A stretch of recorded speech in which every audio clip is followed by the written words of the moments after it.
मैं अमित और आप हैं अमित एजुकेशन सेंटर 21 के साथ।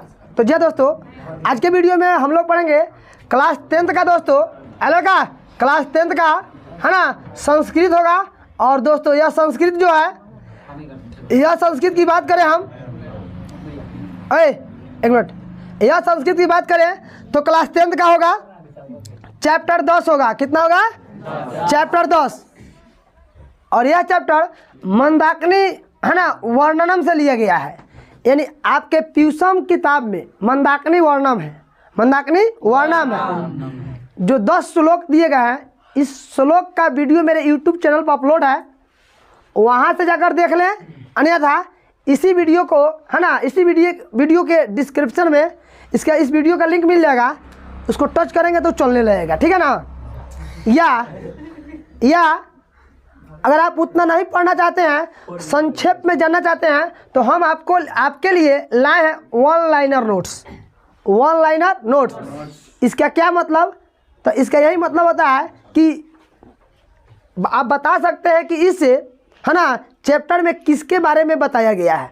अगर आप वन लाइनर नोट्स को पढ़ लेते हैं तो इसके बाद पार्ट आएगा, अगला पार्ट आएगा है ना, पार्ट 3 होगा, उस ऑब्जेक्टिव को कीजिएगा, ऑब्जेक्टिव, तब आप पूरा ऑब्जेक्टिव सही कर पाएंगे। कोई दिक्कत?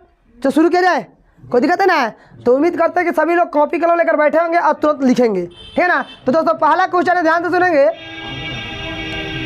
पहला क्वेश्चन दोस्तों है, एक मिनट यहाँ देखिए ना आप लोग, मंदाकिनी वर्णनम पाठ किस ग्रंथ से लिया गया है? अगर पूछता है तो कहिएगा रामायण से। कहाँ से लिया गया है? रामायण से। रामायण ग्रंथ के रचयिता कौन है? तो वाल्मीकि जी। पता है ना, रामायण ग्रंथ का रचयिता कौन है? वाल्मीकि जी। कोई दिक्कत? जल्दी बोलेंगे। अगला क्वेश्चन, यह पाठ रामायण के किस पाठ से संकलित है? तो अयोध्या कांड से। कहाँ संकलित है? यानी मंदाकिनी वर्णम एक नदी है ना, तो यह मंदाकिनी वर्णम किस पाठ से संकलित है रामायण के? तो कहिएगा अयोध्या कांड से। किस कांड से? यह पाठ अयोध्या कांड के कितने सर्ग से संकलित है? तो कहिएगा 95। कितने? 95 सर्ग से क्या है? संकलित है। यानी यह जो अयोध्या कांड है ना, यह कितने सर्ग से संकलित है? तो 95। क्या बताएंगे दोस्तों? 95। अगला क्वेश्चन, वनवास प्रसंग में राम किसके किसके साथ चित्रकूट पहुंचते हैं? आप तो इसका आंसर रहेगा लक्ष्मण और सीता के साथ। लक्ष्मण और सीता के साथ। आगे देखेंगे, हाँ अगला है कि कालिदास रघुवंश काव्य में मंदाकिनी नदी का वर्णन कितने सर्ग में किया है? यानी कालिदास भी है ना इस मंदाकिनी नदी का वर्णन किए हैं। तो कालिदास अपने काव्य में किए हैं, यानी उनका अपना काव्य रघुवंश काव्य, कालिदास का अपना काव्य रघुवंश काव्य। तो वे रघुवंश काव्य में है ना इस मंदाकिनी नदी का 13वें सर्ग में वर्णन किया है। किसमें? 13वें। जब पूछेगा वाल्मीकि तो क्या बताएंगे? 95। आप पूछेगा कालिदास तो क्या बताएंगे? अब इसको याद कैसे रखेंगे? अगर आप एग्जाम में जाते हैं, अगर आप मिस कर जाते हैं कि वाल्मीकि जी 95 में किए हैं कि कालिदास 95 में किए हैं, तो याद कीजिएगा वाल्मीकि। आपको पता है कि सबसे बड़ा इसमें कौन है? बताइए, वाल्मीकि कालिदास? तो कोई कहेगा वाल्मीकि। बड़ा कौन है? वाल्मीकि कालिदास। यहाँ 95 13 है, इधर बड़ा कौन है? तो बड़ा के साथ चला, छोटा के साथ। यानी कालिदास 13वें सर्ग में, कालिदास और रघुवंश में। कहा? रघुवंश में। और वाल्मीकि जी कहा 95। और यह रामायण के अयोध्या कांड, रामायण के अयोध्या कांड में किसका वर्णन है? मंदाकिनी का। किसका वर्णन है?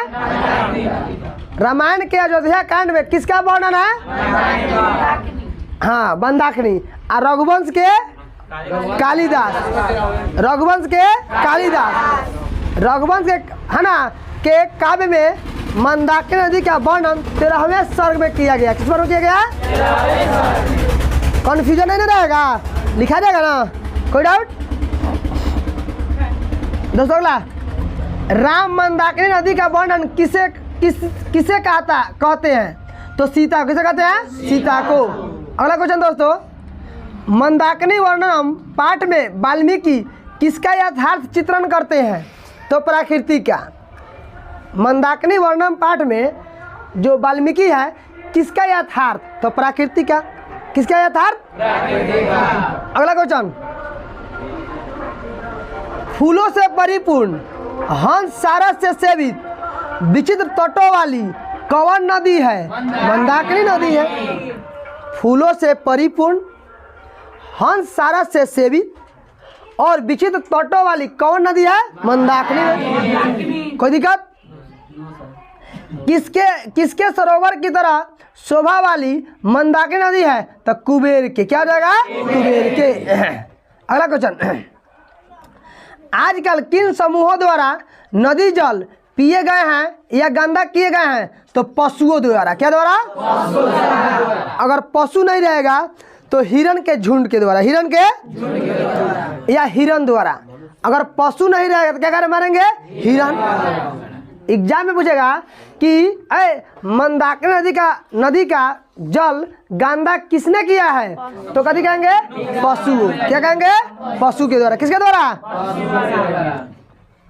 आगे देखते हैं, पिए गए गंदा जल से युक्त ए तीर्थ मुझे कैसा लग रहा है? मतलब पिए गए गंदे जल से युक्त एक तीर्थ मुझे कैसा लग रहा है? श्री रामचंद्र जी बोल रहे हैं। तो रमणीय। रमणीय मतलब सुंदर। कैसा लग रहा है? सुंदर। किसको सुंदर लग रहा है? आगे देखते हैं, जटा और मृग चरण धारण करने वाला कौन है? ऋषि लोग। कौन लोग? ऋषि मुनि लोग या ऋषि लोग। ऋषि लोग के ना जटा होता है वो। ऋषि लोग मृग के चरण पहनते हैं, यानी मृग के खाल कि दूसरे लोग बांधते हैं? कौन लोग बांधते हैं? ऋषि लोग। आगे देखेंगे, प्रशंसनीय व्रत धारण करने वाला कौन है? तो मुनि लोग। कौन लोग हैं? प्रशंसनीय व्रत धारण करने वाला कौन लोग हैं? मुनि लोग। मुनि लोग अपने बाहों को ऊपर किए किसकी उपासना में लगे हुए हैं? तो दोस्तों इसका आंसर रहेगा सूर्य। अगला, कौन नृत्य करते हुए प्रतीत हो रहा है? पर्वत। एग्जाम में पूछा जाएगा कि नृत्य करते हुए कौन प्रतीत हो रहा है? तो पर्वत। आंसर क्या लगाएंगे आप? पर्वत। अगला, जल के बीचों बीच क्या तैर रहा है? तो बताएंगे फूल। क्या तैर रहा है? फूल। अगला, ये अत्यंत मीठी बोली वाली कौन पक्षी है? तो चकवा चकई। कौन? यानी चकवा चकई जो है बहुत मीठा बोली बोलती है, बहुत मीठा बोली। चकवा चकई। चकवा कोई दिक्कत? आगे देखते हैं, मंदाकिनी नदी किस पर्वत के निकट बहती है? तो चित्रकूट पर्वत के निकट। किस पर्वत के निकट? तो चित्रकूट पर्वत के निकट यह मंदाकिनी नदी बहती है। आगे देखते हैं, किसके द्वारा फूल और पत्ते उड़ाए गए हैं अथवा विस्तार किए गए हैं? तो हवाओं के द्वारा। किसके द्वारा? यानी हवाओं के द्वारा पुष्प को उड़ाया गया है या अलग अलग किए गए हैं। ये सारा बात आपको मंदाकिनी वर्णनम में मिलेगा अगर सबका आप अर्थ पढ़ेंगे तब। अगला दोस्तों, अपनी दोनों भुजाओं को ऊपर करने वाले कौन लोग हैं? Very good. ऋषि मुनि का है। अच्छा, मुनि लोग का है। कोई दिक्कत है तो बोलेंगे। कृति दिक्कत है। आगे चलते हैं, पेड़ की छाल को वस्त्र के रूप में धारण करने वाले कौन है? बहुत अच्छा। यानी जो पढ़े उनको दिक्कत नहीं है ना। अगला देखते हैं, मंदाकिनी नदी के चारों ओर जलों के बीच बीच तैरते हुए फूलों की समूह को कौन देखती है? यानी दोस्तों यह वन लाइनर नोट्स था। यानी इसको अगर आप है ना एक बार पढ़ लेंगे तो पूरा चैप्टर आपको समझ में आ जाएगा कि इस चैप्टर में करना क्या है, चैप्टर कह क्या रहा है। अब आप ऑब्जेक्टिव लगाइए, आपके ऑब्जेक्टिव कितने सही होते हैं। तो चलिए दोस्तों हम लोग अब ऑब्जेक्टिव की ओर चलते हैं।